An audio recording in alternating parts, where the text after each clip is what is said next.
Hi, this is Tiffany Fantasia. I'm going to be talking about Module 4, creating a positive literacy-rich environment in the classroom.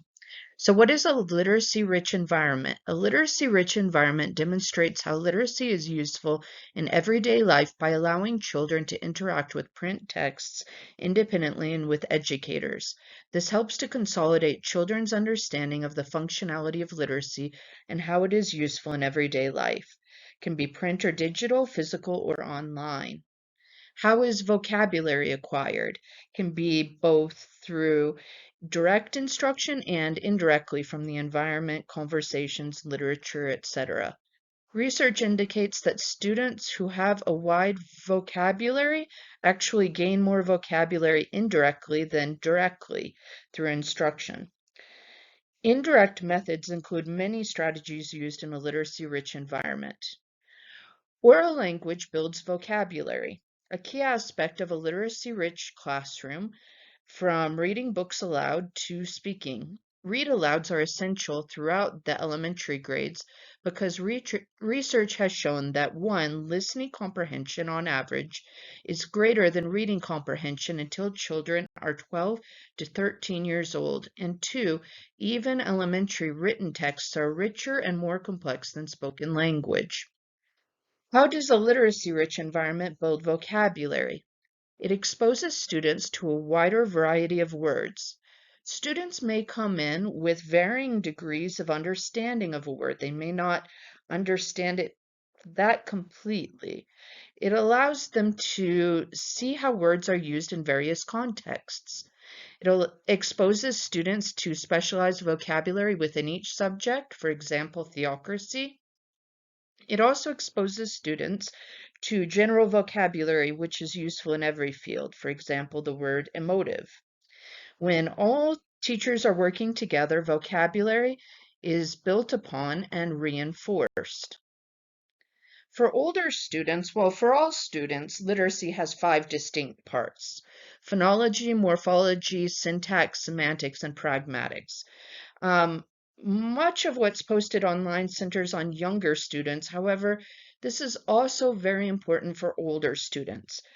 There may be deficiencies due to ESL, special needs, especially dyslexia, or below grade level readers. However, normal students with no issues, no anything, may also have gaps in their reading.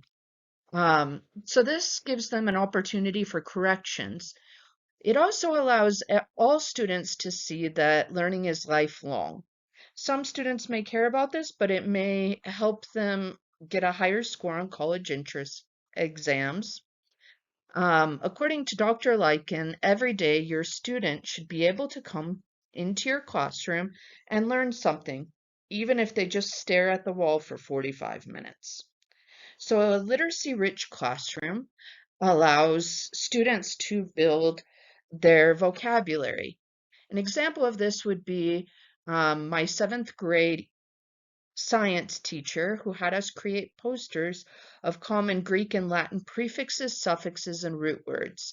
So we would write them out, put photos next to them, hang them on the wall, and she would refer to them constantly. These words were also reinforced in other classes because many of them were quite common words like kilogram. We learned the morphology, which helped us to expand our vocabulary. In terms of how it can create a positive classroom environment, one aspect is disparity. So we know that there is a wide range in students' word knowledge, and that as early as age 5, there is a 30 million word exposure gap between haves and have-nots, which is huge. There's something called the Matthew effect, which is strong students get stronger and weak readers get weaker. There's also something called the 4th grade slump, which is that up to 3rd grade, they generally focus on decoding words, recognizing sounds, and combining groups of letters to create new words. When you get to fourth grade, you actually start to go more into critical thinking, and the fluency and vocabulary is expected to be there, but often is not. However, according to the Core Knowledge Foundation, there's actually no reason to hold off that late. So, decreasing the disparity can lead to a positive environment. Um, Access of books can also decrease disparity, and a positive literacy-rich environment is going to have access to books. So Hept, Oksic, and Volodina found that the number of books, excluding ebooks, in a child's home was a predictor of comprehension of academic language, even when the parents' educational backgrounds and occupation status were accounted for. It was important that it was the parents' knowledge of the books, not simply having the books. And there is actually some debate about whether there might be over-reporting of books. There is such a thing as book deserts.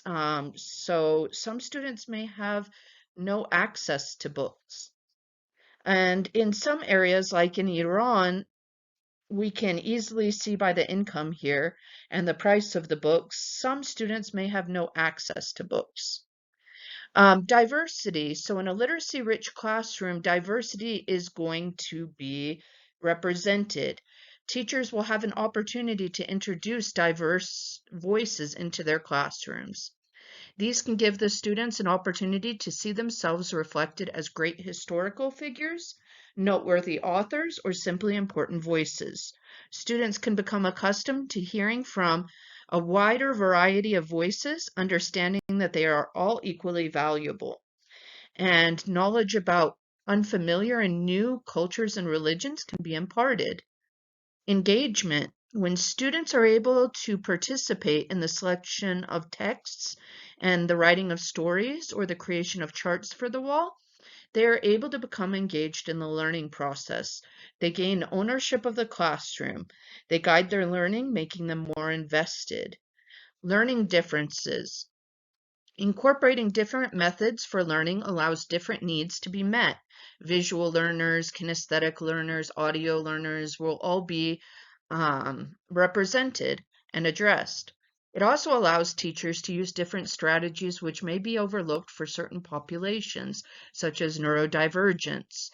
It gives ESL learners, special needs learners, etc., the opportunity to fill any existing gaps. An example of this would be my third grade teacher. Actually, she's an example of what not to do. There was no stimulation, no words on the wall.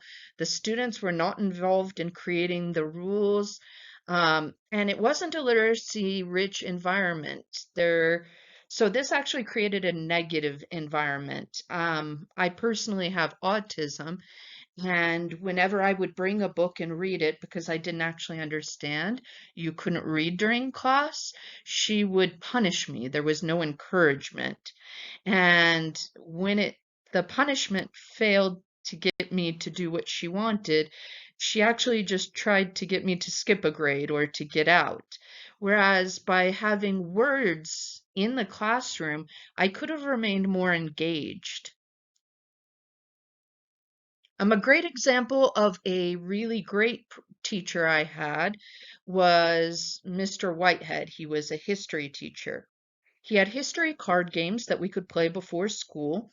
They had maps that you had to use. There were words, specialized vocabulary. He allowed us to borrow books and games.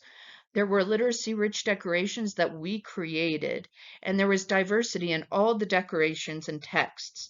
He also put up banned words that we were not allowed to use in our writing, that we had to find synonyms for.